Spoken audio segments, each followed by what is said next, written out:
Yo, what's up? May hapon mga angkol. Tulduan to mamangol kung unsaon bag markot o durian mga angkol. Kanang gitawag og layering, may term siguro ana. Dili pa ko sure mga angkol kay uta kabalo pod. So kini nga sanga mga angkol.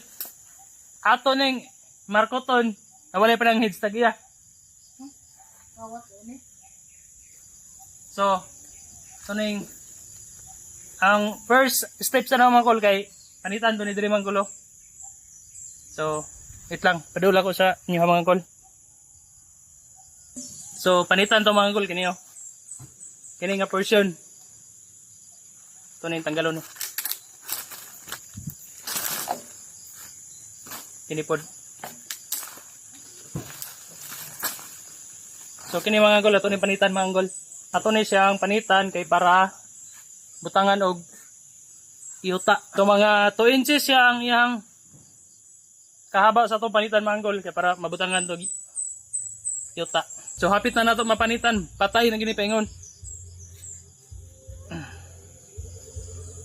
So ato gini siyang tarungon mga angkol kay para kini manggod nga kini nga portion mga angkol kini dribandos tumoy mo ni ato pa produce og ugat.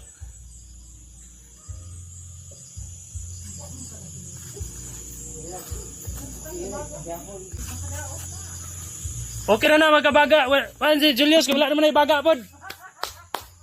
Jol.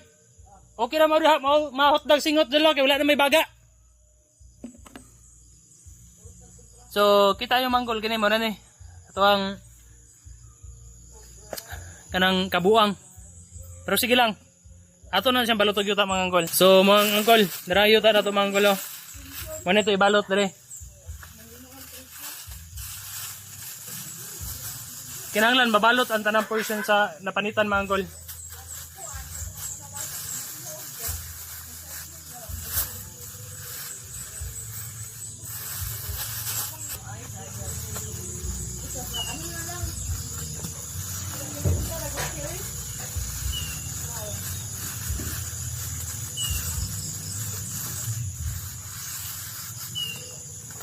Kadugay pud mahubad mga angkol. So, balot na balot mga anggol.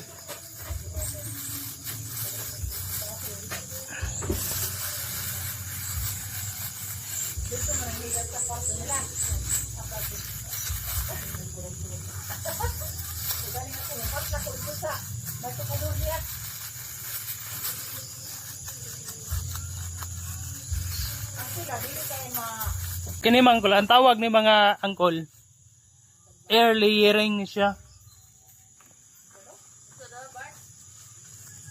Ay mo si kapilapil. Na ano po na yung mga kanha wala mo kasubay sa protocol yung magkapilapil mo.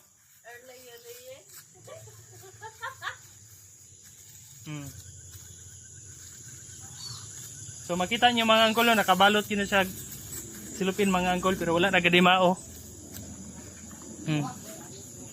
Nabalot siya silupin mga angkol pero wala nagadimao mga angkol. So diri manggod mga angkol. Durian ni sa among silingan. So daghan pa kitag panitanan. Daghan pa tag panitanan nga sanga mga angkol hangtod nga mamatay na ilang durian. So diri pa ta mga angkol kani oh. Ato na pud ni panitan hangtod nga mamatay ni. Muna itong bismobs mga angkol ha. Ato na yung pangmarkoton. Ini nganihon na to. Hangtod nga mamatay na ilang durian mga angkol. So mora na to ang Way pulos video karon mga angkol ha.